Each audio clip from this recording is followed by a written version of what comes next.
vamos entonces a empezar a desarrollar este nuevo tema que se trata de partículas en su comportamiento ondulatorio, es decir, el principio de dualidad onda-partícula. Nosotros ya habíamos visto en la primera unidad de esta materia el campo electromagnético en la formulación de Maxwell, es decir, la teoría clásica del campo electromagnético. Y habíamos visto también de que, es decir, habíamos comprobado de que el campo electromagnético cuando se propaga lo hace en forma de onda, la onda electromagnética, compuesta por un campo eléctrico y un campo magnético. Experimentos que ya habíamos también mencionado en otros videos anteriores, cuando hablamos sobre todo del efecto fotoeléctrico, hacen sospechar, o sea, ponen en evidencia que la teoría electromagnética clásica no es suficiente para explicar efectos de interacción del campo electromagnético con la materia, entre otros, por ejemplo, el caso emblemático del efecto fotoeléctrico.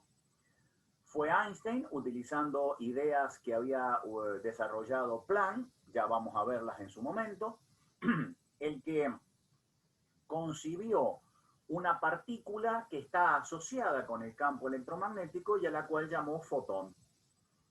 Y entonces, entendiendo al campo electromagnético no como onda, sino como partícula, se explican una serie de fenómenos, una serie de efectos en el cual el efecto fotoeléctrico, el efecto Compton, tienen, digamos, aceptación, explicación muy sencilla y muy razonable.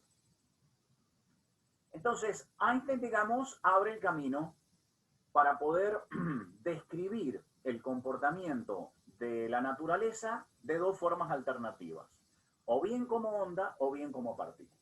Lo que él hace es jugar con esa doble representación, dejando perfectamente en claro de que una onda puede ser representada por una partícula. Es decir, a veces la onda electromagnética tiene un comportamiento corpuscular. Esto, digamos, de alguna manera incitó la idea de un físico francés, Louis de Broglie, que en 1924 estaba haciendo su tesis doctoral, y lo llevó a pensar de que el mismo razonamiento que había utilizado Einstein se puede utilizar en sentido contrario. Esto es, si toda onda puede ser representada como una partícula, ¿por qué no representar una partícula como si fuese una onda? Es decir, asociar una representación ondulatoria con los parámetros clásicos, con las magnitudes clásicas de una onda, para poder representar una partícula. Hay que aclarar que el comportamiento de ambos entes físicos es claramente distinto. Hay que recordar solamente toda la batería de experimentos que en la época de Newton justamente zanjó una disputa parecida entre el propio Newton, que creía que la luz era un chorro de partículas, obviamente no estaba pensando en el concepto de fotón, y Christian Huygens, holandés, que creía o que sostenía que la luz era onda. Los fenómenos o los experimentos de interferencia, polarización y difracción le dieron la razón justamente a Huygens. Bueno, muy bien.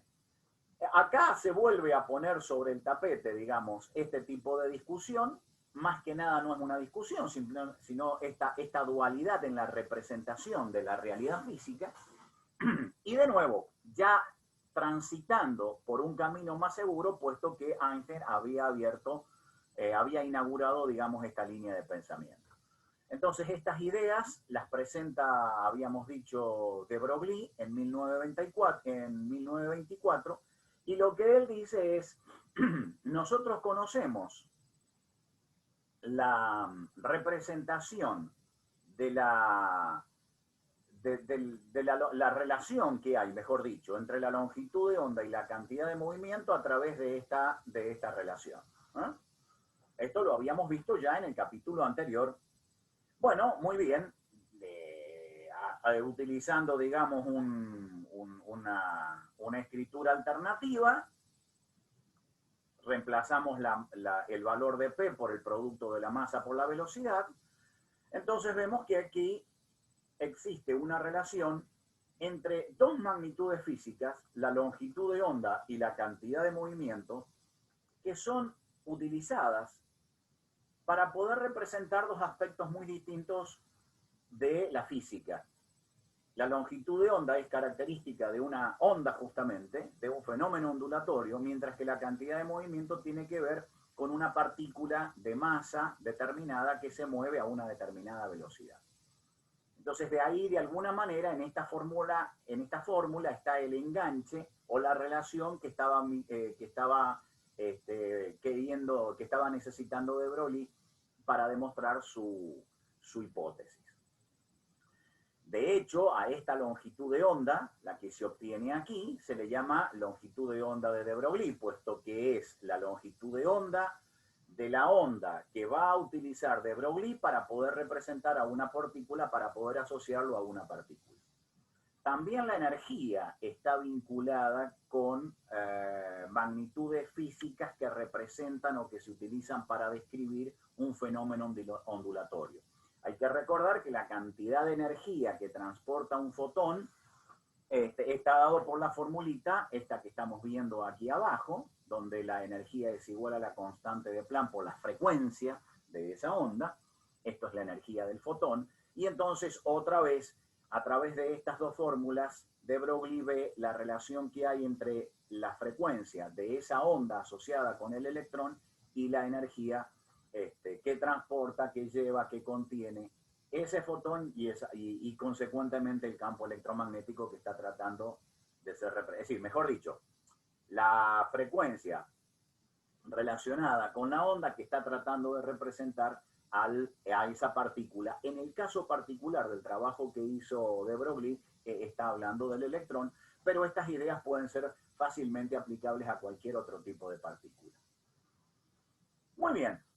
Evidentemente, estas ideas causaron gran revuelo en el mundo de la física porque era un salto muy audaz. Esto abría, digamos, el panorama para poder representar cualquier corpúsculo o cualquier partícula en la naturaleza a través de un fenómeno ondulatorio. Por supuesto que si esto tenía que ser más que una simple analogía, sino que tenía que ser un hecho físico, tenía que ser probado. Bueno, el experimento, como en toda la historia de la física, que pone en evidencia esa característica, esa manifestación ondulatoria de una partícula, se hace en 1927, es llevada a cabo por dos físicos estadounidenses, Davison y Germer, que trabajaban en ese momento en los laboratorios de la Bell Telephone. Esta compañía Bell Telephone la vamos a sentir varias veces a lo largo de la historia de la física porque en esos laboratorios se han llevado a cabo experimentos cruciales. Bien, la idea de estos hombres es probar la característica ondulatoria de una partícula y entonces utilizan este armado experimental. Recordaremos o nos resultará familiar esta parte de este equipo porque esto es un cañón electrónico, es decir, un dispositivo que produce electrones y son acelerados y además colimados por estos ánodos. Es decir, estamos logrando un trazo muy fino de electrones. Esos son disparados contra un cristal de níquel y la interacción de estos electrones con este cristal produce una dispersión de estos electrones que son capturados, que son medidos por este detector. Si la característica ondulatoria de los electrones se pone de manifiesto, entonces el experimento debe poder hacerlo. ¿Qué características tiene este experimento para poder mostrar la naturaleza ondulatoria de los electrones? Bueno, primero, esto que está aquí, que es un cristal de níquel, tiene que funcionar a los fines de capturar o de manifestar la característica ondulatoria de los electrones como una red de difracción.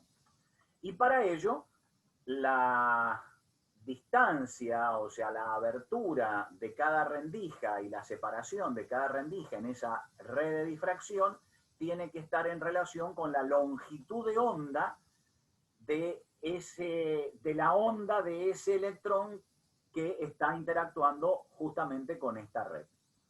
Bueno, muy bien. La idea básicamente es esta: un tren de electrones que interactúa con la estructura cristalina. Si esta relación de la distancia de separación de los núcleos atómicos en la estructura cristalina del cristal de níquel está en relación con la longitud de onda de la longitud de Broglie para los electrones, entonces va a producirse o se va a manifestar un efecto de dispersión. ¿Cómo se cuantifica este fenómeno de dispersión? Bueno, para un ángulo determinado del detector, nosotros tenemos que encontrar un pico máximo en cuanto a la intensidad de esos electrones que han sido dispersados. Y efectivamente lo encuentran. Acá tenemos la gráfica que ellos obtuvieron como resultado de su experimento. Para un ángulo determinado que está en los 50 grados, en el caso de los electrones y del cristal de níquel, la intensidad de los electrones detectados es máxima. ¿De qué manera esto se puede comprobar o se puede obtener teóricamente? Es decir, necesito obtener una fórmula que me permita calcular, dadas las características ondulatorias del electrón, ese ángulo de dispersión. Bueno, esta cuentita de alguna manera ya la hemos hecho. Los electrones que son acelerados por esta diferencia de potencial adquieren una energía potencial eléctrica, que es igual al producto de la carga del electrón por la diferencia de potencial, y esto se transforma en energía cinética de los electrones. Asumiendo que los electrones, cuando salen de este filamento caliente, es decir, estos termoelectrones tienen velocidad inicial cero, es una suposición muy razonable y bastante simplificativa en cuanto a las ecuaciones que uno puede plantear. Entonces, la ecuación correspondiente a este fenómeno físico se puede tomar así. Acá tenemos la energía cinética, escrita en términos de la cantidad de movimiento de los electrones, y acá tenemos la ecuación de energía, es decir, la energía potencial eléctrica que adquieren los electrones al ser acelerados a través de una diferencia de potencial V a V, se convierte enteramente en energía cinética. Automáticamente esta formulita me permite encontrar la cantidad de movimiento de los electrones cuando son acelerados por una diferencia de potencial V a V. Muy bien, pero no es lo que yo quiero. La cantidad de movimiento, como acabamos de ver, yo lo puedo relacionar con la longitud de onda en las ideas de de Broglie. Entonces, haciendo este reemplazo acá, lo que obtengo es una fórmula que me permite calcular la longitud de onda. Longitud de onda que tiene que corresponder con la longitud de onda. Esto es desde el punto de vista experimental, porque ustedes fíjense que esta longitud de onda está dependiendo no solamente de la constante de Planck, sino de la masa del electrón, de la carga del electrón y la diferencia de potencial. Si este experimento pone en evidencia la naturaleza ondulatoria del electrón, tiene que coincidir con el valor teórico de la longitud de onda de de Broglie para los electrones, cosa que efectivamente sucede. Cuando interactúa esta onda del electrón con esta rejilla de difracción, que para las longitudes de onda correspondientes al electrón es la función que cumple este cristal de níquel, entonces tiene que aparecer un patrón de difracción característico. Nosotros hemos desarrollado estas ideas de dispersión.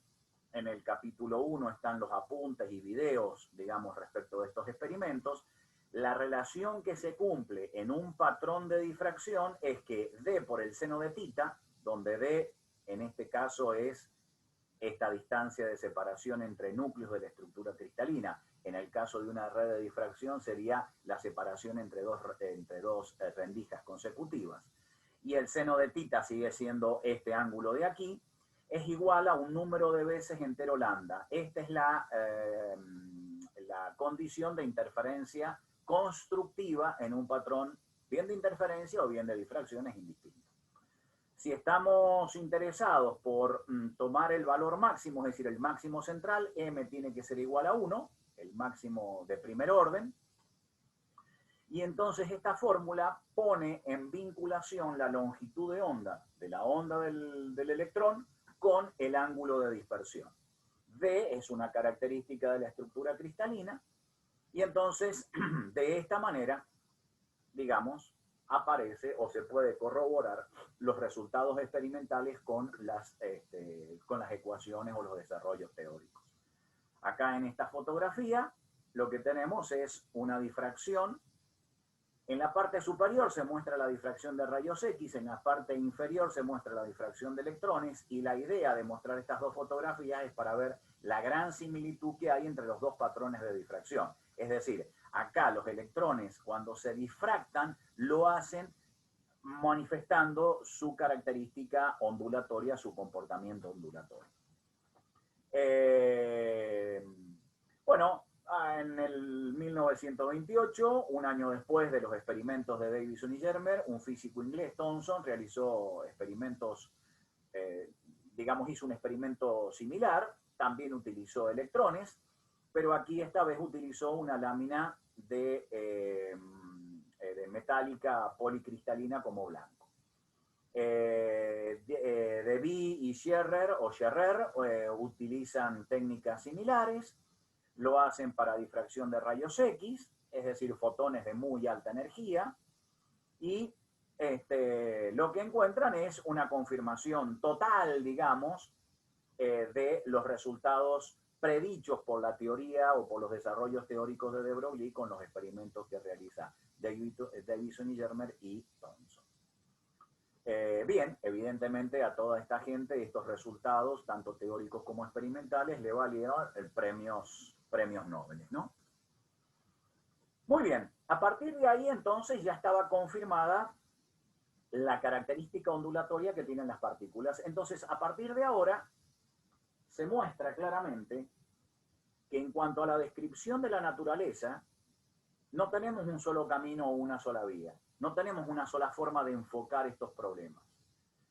Esto abre muchos más interrogantes que la mecánica cuántica va a ir contestando a medida que se va planteando su desarrollo.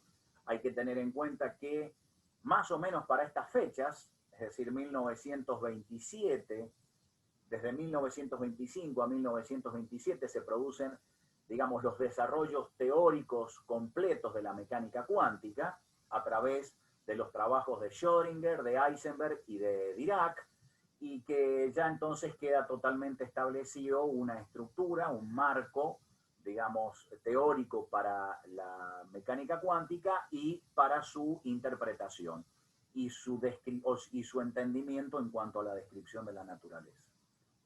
Ya lo vamos a ir discutiendo a medida que avancemos. Muy bien.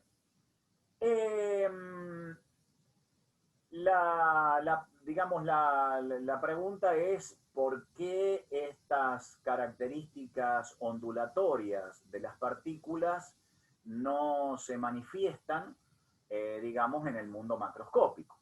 Es decir, si todas las partículas o todos los objetos materiales están asociados a una onda o a un comportamiento ondulatorio, ¿por qué eso no se plasma en el mundo macroscópico? Bueno, el problema justamente son los valores de longitud de onda que se tienen. Acá en este ejemplo se hace el cálculo para la longitud de onda que correspondería, por ejemplo, a un grano de arena, suponiendo que tenemos esta masa para el grano de arena y un diámetro determinado promedio como este. Supongamos que hacemos un experimento y ese grano de arena lo hacemos caer a través de un campo gravitacional, es decir, tiro caída libre, y entonces se puede hacer el experimento sin ningún tipo de inconveniente y con toda precisión y determinar que la velocidad terminal de la caída de ese grano en un medio como el aire alcanza el orden de los 0,4 metros sobre segundo. Con esos valores, digamos, uno puede reemplazarlo en las ecuaciones anteriores y determinar que la longitud de onda correspondiente es de 3 por 10 a la menos 24 metros, que es muchísimo menor que el tamaño del grano de arena, sino incluso peor todavía, muchísimo menor en cuanto a tamaño comparativo con las dimensiones promedio de un átomo. Es decir, un objeto con esa longitud de onda es prácticamente imperceptible, o sea, los aspectos ondulatorios de ese objeto son prácticamente imperceptibles. Evidente, y estamos hablando de un grano de arena. Si estamos hablando de objetos mayores, con dimensiones mayores y masas mayores, las longitudes de onda son tremendamente pequeñas. Esto hace que, digamos, de nuevo, la manifestación ondulatoria de las partículas o de los objetos materiales pase desapercibido en el mundo macroscópico. Pero acá aparece una interesante aplicación que surge de lo siguiente. ¿Podría ser utilizada las ondas electrónicas, es decir, la característica o la manifestación ondulatoria de los electrones para realizar o construir un microscopio? Uno tiene que recordar que el poder que tiene el microscopio en cuanto a la observación de elementos pequeños, de objetos pequeños, se debe justamente a la longitud de onda con la cual el microscopio está trabajando. Entonces, si utilizamos luz visible, va a haber un determinado poder de separación, que es, digamos, como se llama la característica técnica que permite al microscopio poder observar un objeto de un determinado tamaño, que está relacionado con la longitud de onda dentro de, por supuesto, el rango visible. Si yo trabajo con longitudes de ondas menores, la posibilidad de observar objetos más pequeños se va incrementando. Bueno, si yo puedo utilizar a los electrones de manera tal de hacer uso de las longitudes de onda tremendamente pequeñas que tienen las ondas asociadas a los electrones, estaré en condiciones de poder observar tamaños que son comparativos a dicha longitud de onda. Entonces, de hecho, esta es la base, esta es la idea de los microscopios electrónicos. Acá tenemos un esquema. Como siempre hay una parte que tiene que ver con, fíjense ustedes, otra vez vuelve a aparecer esta estructura, que no es ni más ni menos que un cañón electrónico, es decir, un dispositivo que emite electrones, un ánodo acelerador, una serie de lentes para poder hacer un haz muy fino de electrones, y en la parte inferior se observa el objeto, digamos, que es irradiado con estos electrones. Bien, perfecto. Digamos, se podría pensar que los electrones tienen una longitud de onda para la onda asociada a ellos de 0,01 nanómetro. Y entonces podría pensarse que la resolución del microscopio, es decir, lo que le da la posibilidad de observar elementos pequeños, tiene que estar en este orden. Evidentemente eso no sucede. En realidad el poder de resolución que tiene el microscopio electrónico está en el orden de los 0,1 nanómetros, es decir, 10 veces menor de lo que realmente la longitud de onda de la onda del electrón permitiría ver. Esto tiene que ver por, bueno, digamos, por distintas características constructivas y por distintos detalles en cuanto al funcionamiento del microscopio que escapan, digamos, al nivel de descripción de esta clase. Simplemente lo dejamos acá como una de las tantas aplicaciones que tiene, además no solamente aplicaciones, sino otra forma más de corroborar las características ondulatorias del electrón. Decimos rápidamente que existen dos variedades de microscopios electrónicos, así en una clasificación muy general: aquellos cuya onda electrónica pasa a través del material que nosotros queremos ver, y entonces del otro lado recogiendo esa onda que ha sido transmitida, que ha sido refractada a través del objeto que se quiere ver, reconstruimos la imagen. La otra variante es el microscopio de barrido electrónico. Lo que hace es, esta onda electrónica recorre toda una superficie del objeto que se quiere representar y después se rearma la imagen a través de técnicas computacionales. Cada una tiene sus propias características, son uno de los microscopios más potentes con los que contamos en la actualidad, justamente para poder observar objetos pequeños. Y lo interesante de esto es que estamos utilizando o estamos aprovechando la característica ondulatoria de los electrones. Bueno, muy bien, perfecto. Entonces con esto terminamos este video.